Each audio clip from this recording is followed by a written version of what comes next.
Hi, I'm Cass Ballantyne, and this is Higher Ed Hacks, where I help you navigate learning and teaching in higher ed.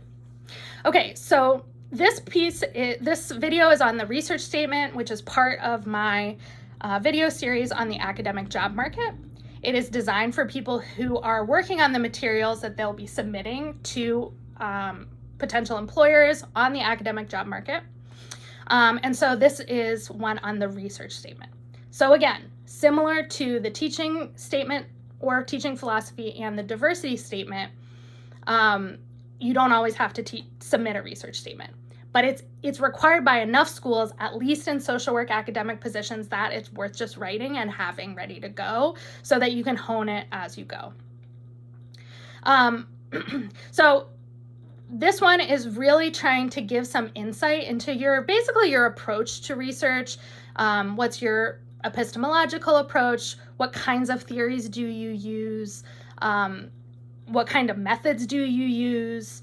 And what kind of substantively, what kind of projects are you working on now? And what do you want to do next? And you may talk a little bit about the impact you hope that your work will have or has had already, and that you want to continue in your new job.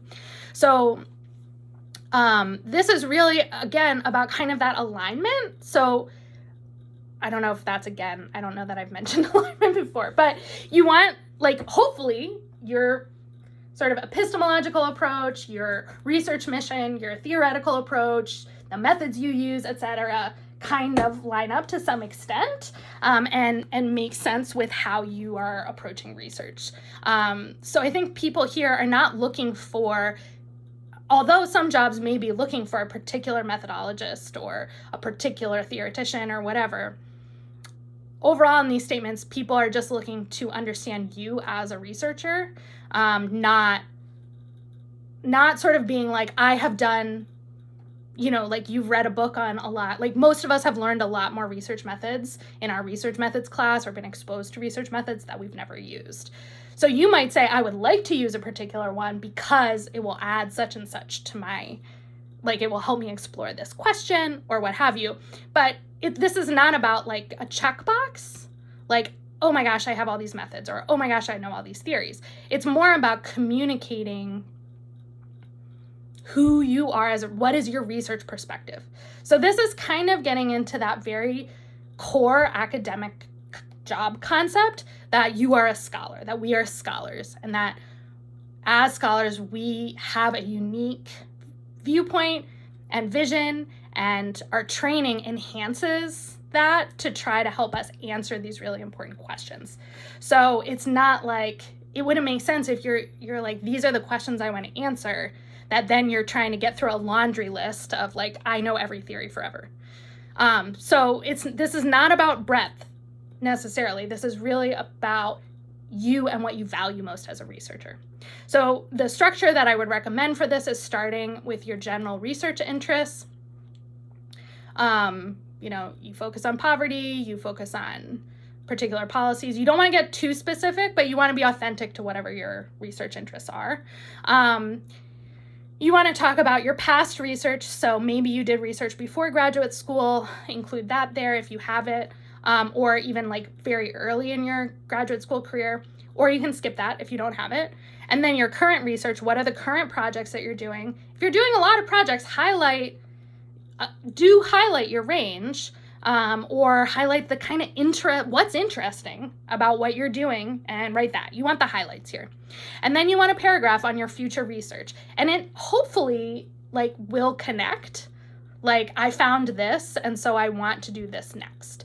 Or I've researched this in this population, and I want to see how it works in this other population, or what have you. One thing you want to think about is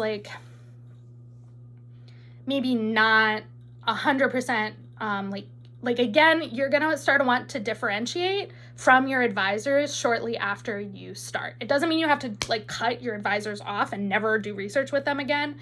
But as you move toward tenure, you want to be differentiating. So you want your future research to not be the next question your dissertation chair or your lab chair or whatever would ask. This is what you want to know and the way you want to find it. And maybe you want to pursue a new method and you think it's going to enhance your research program because blah, blah, blah.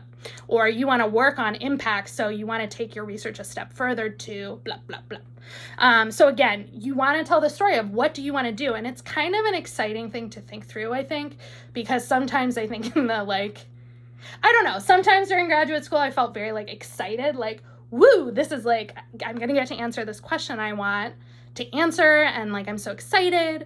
But then sometimes it gets a little right, academia just overall, it's a slog. So this is an opportunity to step back and be what is interesting about this and what do I want to pursue?